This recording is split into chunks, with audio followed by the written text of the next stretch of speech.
pessoal, amigas e amigos do canal A Mil por Hora com o Rodrigo Matar, tudo bem com vocês? Sejam bem-vindos a mais um vídeo inédito da série TBT, onde a gente sempre recorda um fato marcante na história do esporte a motor em 2 e 4 rodas, seja no exterior, seja aqui no Brasil.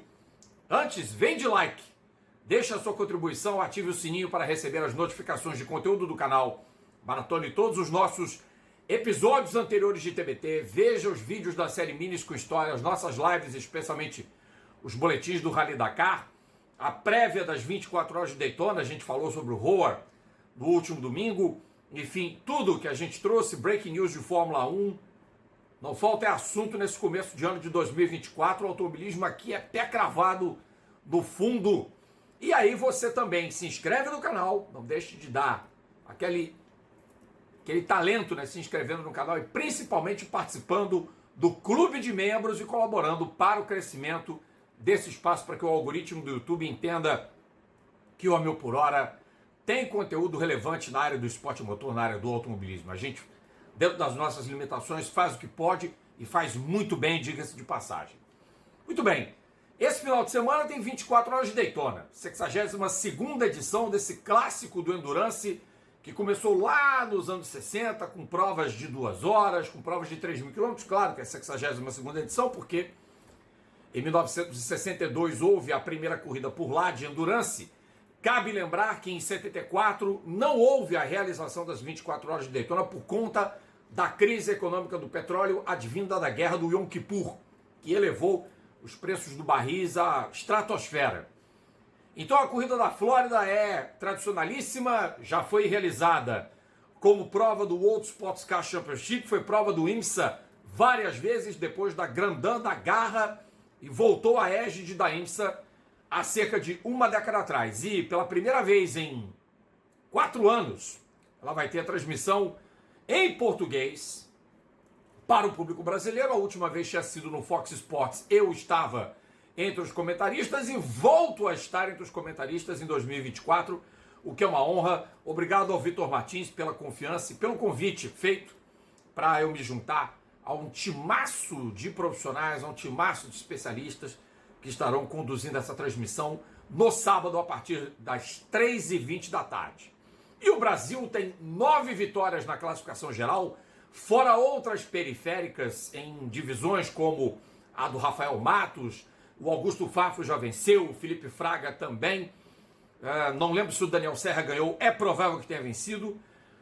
Mas logicamente que a gente tem aqui que dar o devido destaque às vitórias individuais.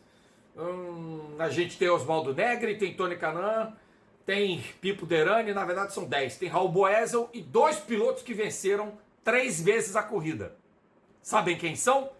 Hélio Castro Neves, que é o único tricampeão direto, e de fato o Peter Gregg também é tricampeão de fato, mas não direto, não foram 3 anos em sequência, tipo 74, 75, 76, teve um intervalo porque em 74 a corrida não foi realizada.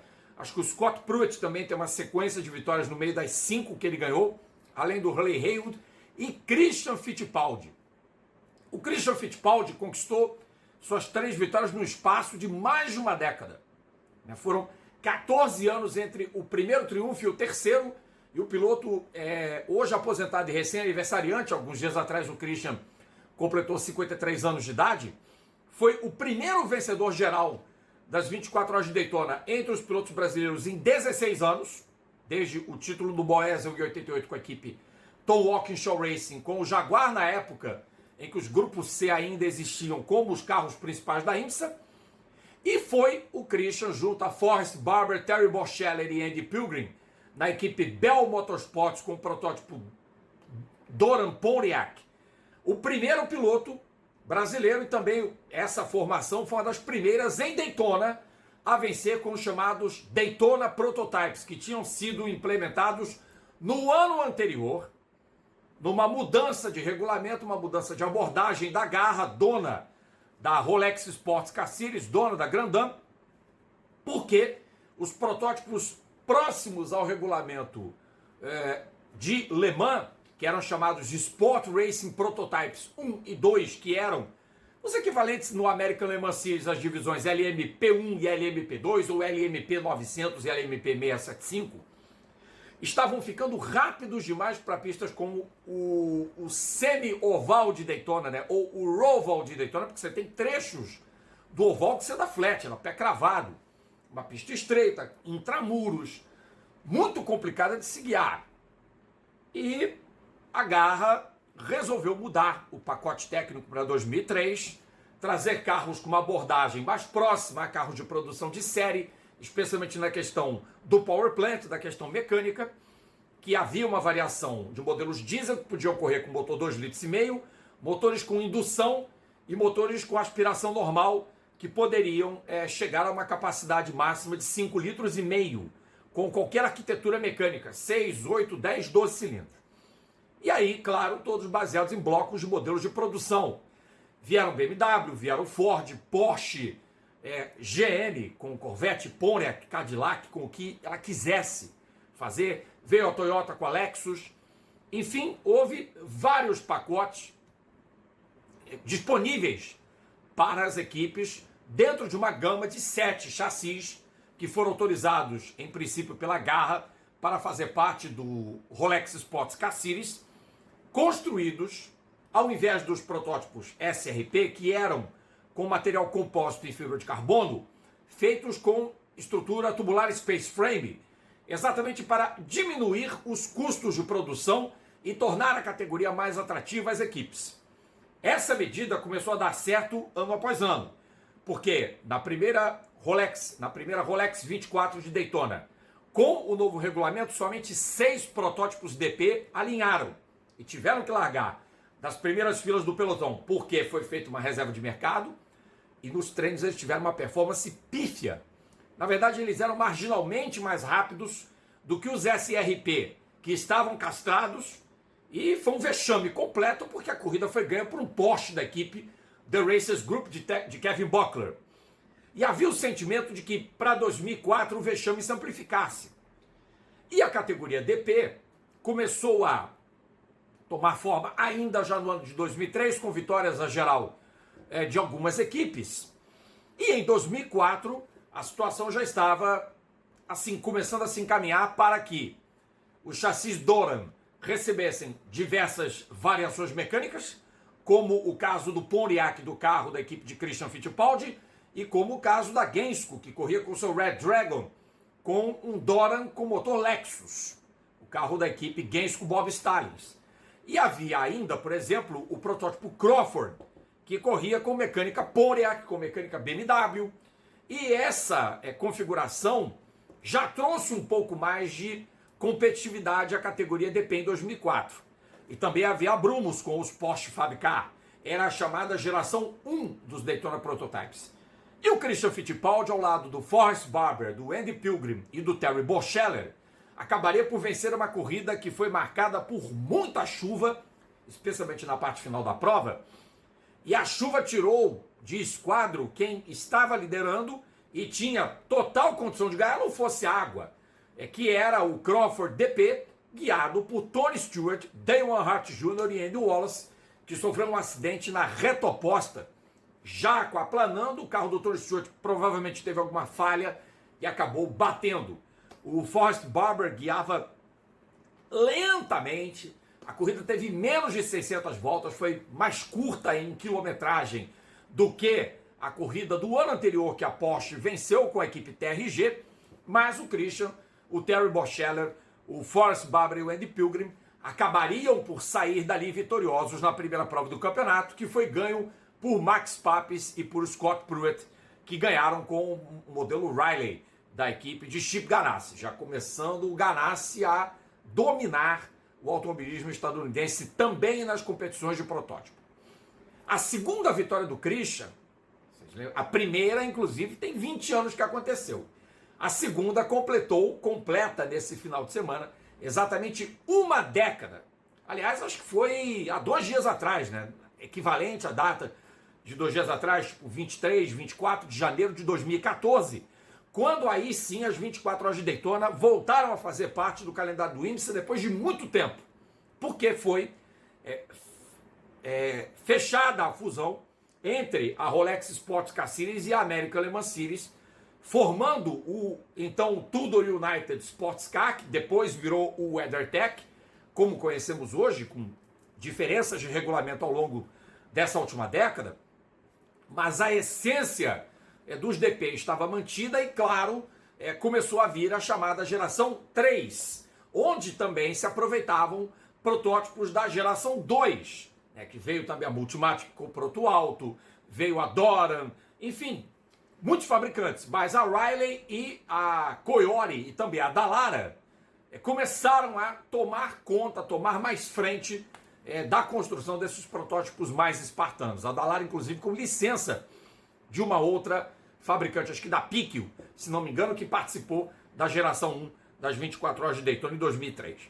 E aí vieram esses protótipos com os motores espartanos, que ainda estavam por BOP equiparados aos LMP2. Havia o protótipo HPD da Extreme Speed Motorsports, uma equipe hoje extinta. Havia o carro da Moscow Milk, que era um Oreca 03, depois viriam outros, mas os DPs estavam meio que preparados ali no terreno para dar as cartas. E em 2014, numa corrida que teve 67 carros no grid e foi marcada pelo violentíssimo acidente entre uma Ferrari GT Le Mans, pilotada por Matteo Malucelli, e o Red Dragon, o Corvette DP da equipe Bob Stallings, conduzido por Memo Gidley, que deu de cheio na Ferrari. E o Gidley, inclusive, teve sua carreira abreviada, diria que praticamente encerrada, por conta dessa colisão. E aí foi um carro a menos na batalha pela vitória. E foi uma luta hercúlea da equipe Action Express, que tinha herdado a expertise da Brumos, chefiada por Gary Nelson, e que tinha da Brumos o português João Barbosa, que trouxe Christian Fittipaldi, que já se estabelecera como um piloto de destaque no Endurance, depois da sua retirada da Fórmula Indy, e Sébastien Bourdais, que é uma cria de Le Mans, que conhece muito de Endurance, que se revezava na época com a Fórmula Indy, com a Indy Racing League, com a IRL e com a IndyCar. Sébastien Bourdais contribuiu para a vitória do Corvette DP na plataforma Coyote, que ganhou do carro com a plataforma Dallara, que era da equipe de Wayne Taylor Racing, numa batalha campal após quase 700 voltas pelo Daytona International Speedway. Portanto, o segundo título do Christian, completando exatamente 10 anos nesse ano de 2024. A terceira vitória do Christian, que fez dele, já tinha a de 2014 feito, mas a de 2018 ampliou ainda mais, e isso já sob a égide do regulamento Daytona Prototype International, que sucedeu a Garra com o Geração 1 e o Geração 2, e também o Geração 3, os DPI com a plataforma LMP2, mas travestidos por quaisquer fabricantes interessados em colocar sua casca e sua mecânica dentro de um chassi padrão. Por exemplo, Riley, Dallara, Oreca e Ligier. A Cadillac escolheu o modelo Dallara, fez a sua aerodinâmica, colocou o seu motor e aí fez um DPI que era muito rápido, muito confiável, muito competitivo, e com ele Christian Fittipaldi conquistaria a sua terceira vitória nas 24 horas de Daytona no ano de 2018. No ano seguinte, o Christian se retirou das pistas. Desde então, o piloto brasileiro, hoje com 53 anos, praticamente apenas está na parte de retaguarda. Ele trabalhou com a Mustang Sampling durante bastante tempo. No ano passado, esse patrocinador não estava no WeatherTech Sports Car Championship, mas retorna em 2024, pontualmente nas provas de Endurance, com a equipe Proton Competition. Estará ornando o carro de Gianmaria Bruni, Alessio Picariello, Neil Gianni e Romain Dumas nesse final de semana. Então vale a pena, a gente relembrar esses triunfos do Christian Fittipaldi, contar as histórias. 2004 foi uma corrida muito difícil. 2014, na prova de estreia de uma nova competição, da fusão entre Rolex Sports Car Series e American Le Mans, e também a consagração do terceiro triunfo.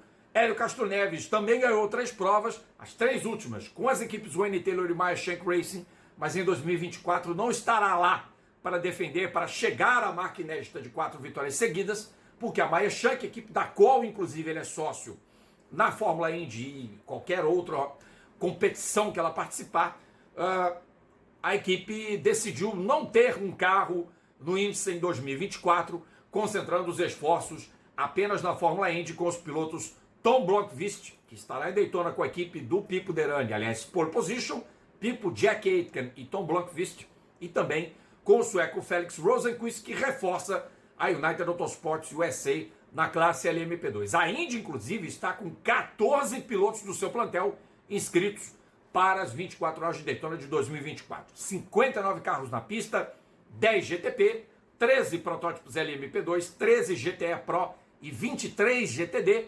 E onde você vai assistir? No canal Grande Prêmio 1, no YouTube, ao vivo, exclusivo, na íntegra. E Rodrigo Matar, este que vos fala, será um dos comentaristas. É isso aí, gente. Nós nos vemos nesta sexta-feira com Minis com História. E também... A gente se vê, pessoal. Tchau, tchau.